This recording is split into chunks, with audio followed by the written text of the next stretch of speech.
السلام علیکم. گزشتہ کل اسی پیج عمار خان یاسر آفیشیل سے دختر پاکستان ڈاکٹر عافیہ صدیقی کی بہن ڈاکٹر فوزیہ صدیقی کے ساتھ انٹرویو لائیو نشر کیا گیا، جس میں ایک سوال یہ تھا کہ چند دن پہلے خبریں آ رہی تھی طالبان جو اپنے قیدی چھڑوا رہے ہیں ان کے اندر ڈاکٹر عافیہ صدیقی کا نام بھی ہے، تو اس حوالے سے آپ کیا کہتی ہیں؟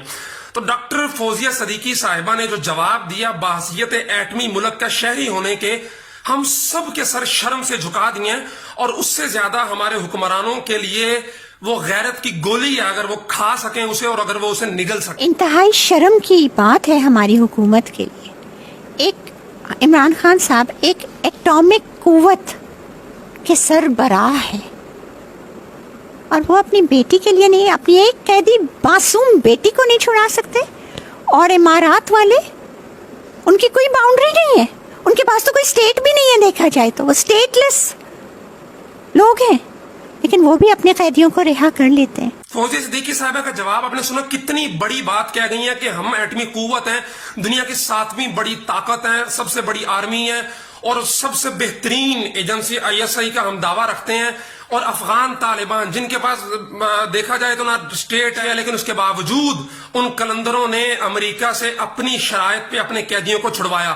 یہی وہ چیز ہے جس کے بارے میں اقبال کہتے ہیں کہ فضائے بدر پیدا کر فرشتے تیری نصرت کو اتر سکتے ہیں گردوں سے قطار اندر قطار اب بھی. اور اسی کے اندر اقبال اسی نظم میں کہتے ہیں کہ تو وہ آبا تمہارے ہی مگر تم کیا ہو، ہاتھ پر ہاتھ دھرے منتظر فردا ہو. عمران خان صاحب جن کے اندر ایمانی غیرت ہوتی ہے نا، آج 20 سال بعد وہی امریکہ جو طاقت کے نشے کے اندر دھت آیا تھا کہ میں تو چند دن کے اندر ان کو مسل کے رکھ دوں گا، آج وہی امریکہ ان طالبان کے سامنے واپسی کی اور امن کی بھیک مانگ رہا ہے اور ان کے سامنے ایڑیاں رگڑ رہا ہے. اور طالبان اپنی شرائط پہ، اپنی من پسند کنڈیشنز پہ ان کو امان دے رہے ہیں. کیوں؟ کیونکہ تجھ کو بتاؤں تقدیر امم کیا ہے، شمشیر و سنا اول طاؤس اور رباب آخر. بدقسمتی سے ہم طاؤس اور رباب کے اندر الجھ گئے. جنہوں نے شمشیر و سنا کو اول رکھا، آج دنیا کی سپر پاور ان کے آگے گھٹنے ٹیک رہی ہے، اپنی جبین رگڑ رہی ہے اور وہ اپنی شرطوں پہ ان کے ساتھ صلح کر رہے ہیں، انہیں سیف راستہ دے رہے ہیں. یہی وہ غیرت کی گولی ہے جو ہمارے حکمران اگر کھا لیں تو فوزیہ صدیقی کی بات آپ کو سمجھ آ جائے گی کہ ہم ایٹمی قوت ہیں، دنیا کی سب سے بڑی ایجنسی کا دعویٰ رکھتے ہیں، 7ویں بڑی فوج کا دعویٰ رکھتے ہیں، اور پتہ نہیں ہم بحثیت قوم بڑے بڑے کلابے ملاتے ہیں کہ جناب ہم ایسے ہیں ہم ایسے ہیں. لیکن فوزیہ صدیقی نے ہمارے دعووں کی کلی ایک جملے کے اندر کھول کے رکھ دی کہ ہم نے کیا کر لیا اپنی بیٹی کو چھڑوانے کے لیے، جبکہ افغان طالبان بظاہر ٹوٹی ہوئی گنیں ہیں ان کے پاس. قرآن کہتا ہے کہ تم ایک ہوگا ایمان والا ہوگا 10 پہ بھاری ہوگا، 10 ہوں گے 100 پہ بھاری ہوں گے، اور 100 ہوں گے تو 1000 پہ بھاری ہوں گے.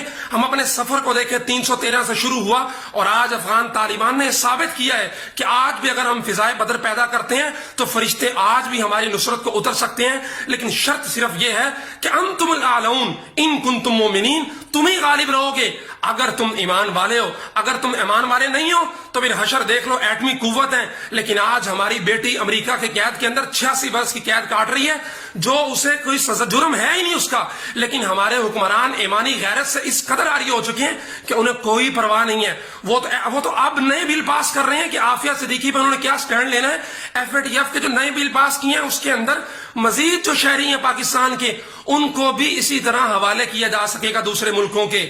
کاش کہ ہمارے حکمرانوں کے اندر بھی تھوڑی سی غیرت ہوتی کہ وہ اقبال کی بات کے تھے تو وہ آبا تمہارے ہی مگر تم کیا ہو، جنہوں نے اندلس کے ساحل پہ کشتیاں جلا دی تھی کہ یا موت ہے یا پھر فتح ہے. جو ایک بیٹی کی پکار پہ 17 سالہ محمد بن قاسم اپنے دادا کی عمر کا تجربہ رکھنے والے راجہ داہر کے ساتھ بھڑ گیا تھا اور فتح لے کے گیا تھا. ہمیں اپنی تاریخ تو اٹھا کر دیکھے، تھے تو وہ آبا تمہارے ہی مگر تم کیا ہو، ہاتھ پر ہاتھ دھرے منتظر فردا ہو. ہم کہتے ہیں کہ جناب آسمان پھٹے فرشتے ہماری نصرت کو اتریں، زمین جو ہے مسخر ہو جائے اور ہم جیسا کہیں وہ حکم مانے. عمر فاروق کوڑا مارتے ہیں زمین کے اوپر اور کہتے ہیں کہ زمین کیا عمر فاروق تجھ پہ عدل نہیں کرتا؟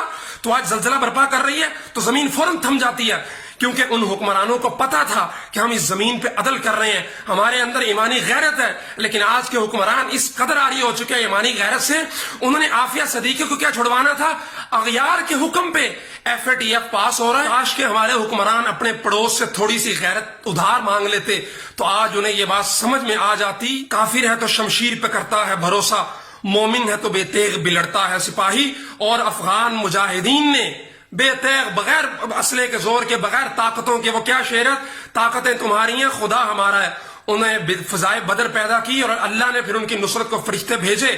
20 سال کا عرصہ ضرور لگا لیکن آج وہی امریکہ جو B-52 طیاروں میں اور کروز میزائل کے نشے میں دھت اور ایٹمی طاقت ہیروشیما ناگاساکی کو تباہ کرنے کا زوم تھا، جسے آج وہی امریکہ 20 سال بعد ایڑیاں رگڑ رہا ہے، بھیک مانگ رہا ہے، ان کی شرائط پہ ان کے قیدی بھی چھوڑ رہا ہے اور انہیں ایک طاقت بھی تسلیم کر رہا ہے اور ان کی تمام شرطوں کو مان رہا ہے۔ اگر ہمارے حکمران تھوڑی سی غیرت افغان طالبان سے ادھار مانگ لیتے تو آج عافیہ صدیقی کی بہن فوزیہ صدیقی اور ان کی بیمار والدہ کو اس طرح حکمرانوں سے بھیک نہ مانگنی پڑتی کہ ہماری بیٹی کو چھڑوا کے لاؤ۔ شمشیر و سنا کو ہم نے چھوڑ دیا ہے تو یہی اس کا نتیجہ ہے کہ ہماری بیٹیاں اغیار کے پنجہ استبداد کے اندر ایڑیاں رگڑ رہی ہیں، اور ہم مزید ایسا بل پاس کر رہے ہیں کہ ہاں جی آپ حکم کریں، ہم اپنے بیٹے کے اپنی بیٹیاں آپ کے قدموں کے اندر نچھاور کرنے کے لیے تیار۔ آخری بات، عافیہ موومنٹ کی طرف سے کہیں بھی کوئی ریلی ہوتی ہے، کہیں بھی کوئی مظاہرہ ہوتا ہے، کل 23 مارچ کراچی پریس کلب پہ ہو رہا ہے، جن جن شہروں کے اندر ہو رہا ہے آپ وہاں شریک ہوں۔ وہ یوسف علیہ السلام کی اس بڑیا جیسی کہ میرے پاس یقیناً یوسف کو خریدنے کے لیے رقم نہیں ہے، لیکن کل اگر اللہ نے سوال کر لیا کہ یوسف بک رہا تھا تو نے کیا کیا، تو میں کہوں گی یا اللہ میرے سے جو ہو سکتا تھا۔ ابراہیم علیہ السلام کی آگ کی وہ چڑیا والی مثال بھی چونچ کے اندر پانی بھر کے لا رہی ہے، پتا تھا اسے بھی کہ میری چونچ کے اندر پانی لانے سے یہ آگ نہیں بجھے گی، لیکن جتنا وہ کر سکتی تھی اتنا اس نے کیا، اور اللہ بھی کہتا لا یکلف اللہ نفسا الا وسعها۔ تو اس لیے جو آپ سے ہو سکتا ہے آپ اس کے اندر جائیں، شریک ہوں۔ کاش کہ حکمران تھوڑی سی غیرت لیں اور اس شعر کا مصداق بنے کہ فضائے بدر پیدا کر فرشتے تیرے نصرت کو اتر سکتے ہیں گردوں سے قطار اندر قطار اب بھی، اور تجھ کو بتاؤں تقدیر کیا ہے، شمشیر سنا ول طاؤس اور باب آخر۔